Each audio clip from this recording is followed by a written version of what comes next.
And we're done. Well, sort of.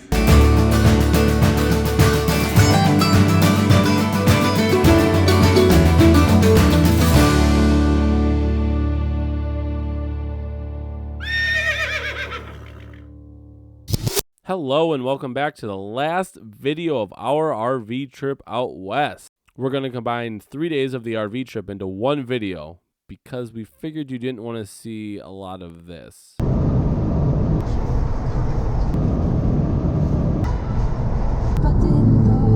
And also some of this.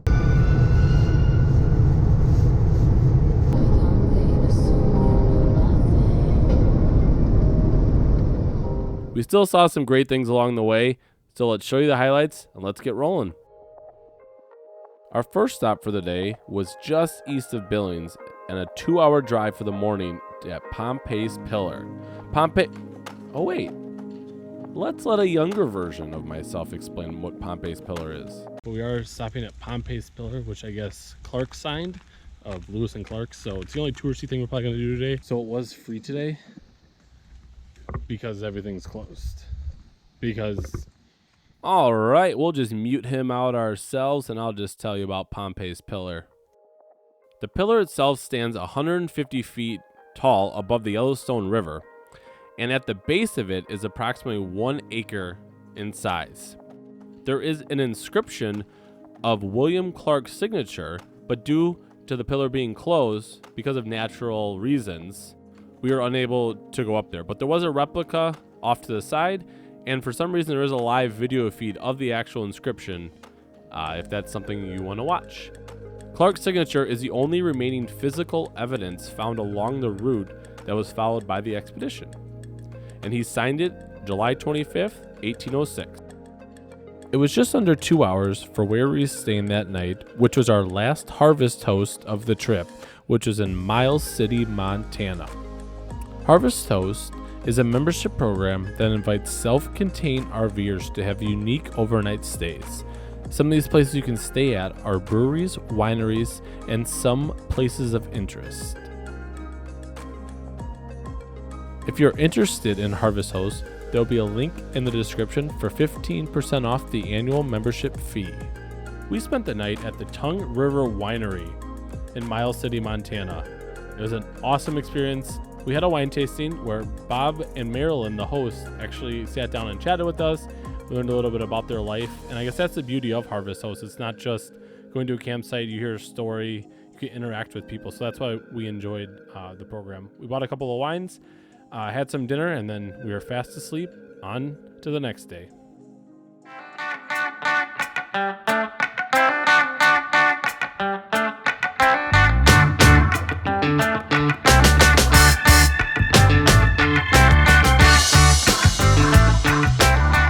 After a quick breakfast at the Tongue River Winery and seeing some of the local wildlife, we hopped back on the road and said goodbye to Montana and hello to North Dakota. Welcome to Medora. It's Medora, North Dakota. Welcome to Theodore Roosevelt National Park. Today we woke up in Miles City at our Harvest Host, and we are making our way east to North Dakota. Here we go. We're gonna check out some animals. Hopefully not any rattlesnakes. Apparently they're here, but we're gonna check it out. We're doing the kind of scenic drive. There's only so far we can go because we're an RV, but we're still gonna see a lot of cool stuff. Whew. Theodore Roosevelt National Park covers over 70,000 acres, and it became a national park in 1978. Again, due to our size, we could only go so far along the scenic road, which we were totally fine with because at that point we knew we had miles to go and we were just enjoying the sights we could. There wasn't much traffic in the park that day, and I think overall this park sees a lot less traffic than, say, Yellowstone and Grand Teton, which made it a perfect time to stop in the middle of the road to get a picture of your RV, or even some really great opportunities to get some photos of some wildlife.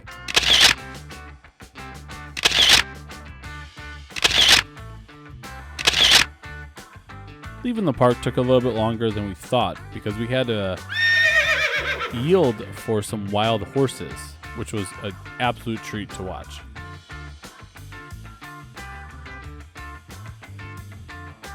We continued about 2 hours down the road to where we were staying that night, Bismarck, North Dakota, which is home to, I have to say, one of the most unique state capitals I've ever seen.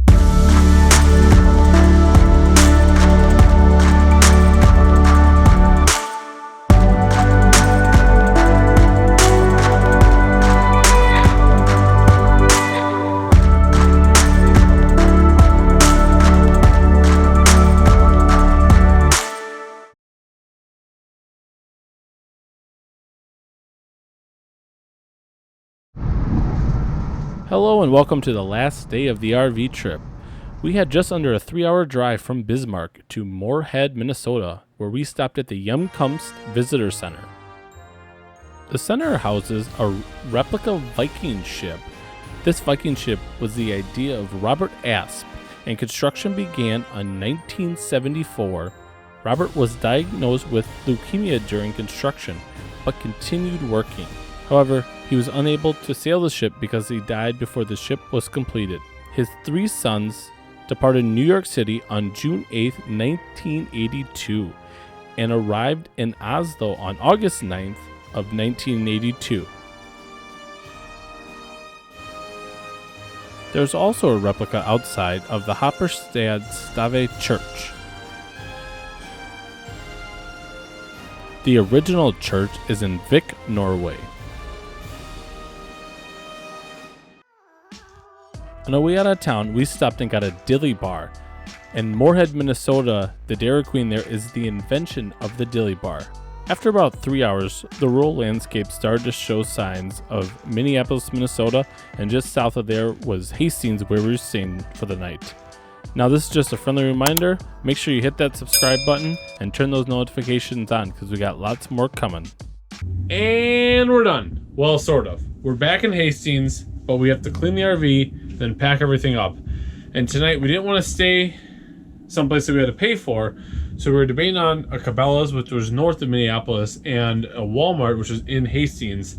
And we really wanted to just get into town. That way it makes a shorter day for tomorrow getting home. So we're in a Walmart parking lot. There are sites that you can go on to see places in the area that you're in that you can stay for free.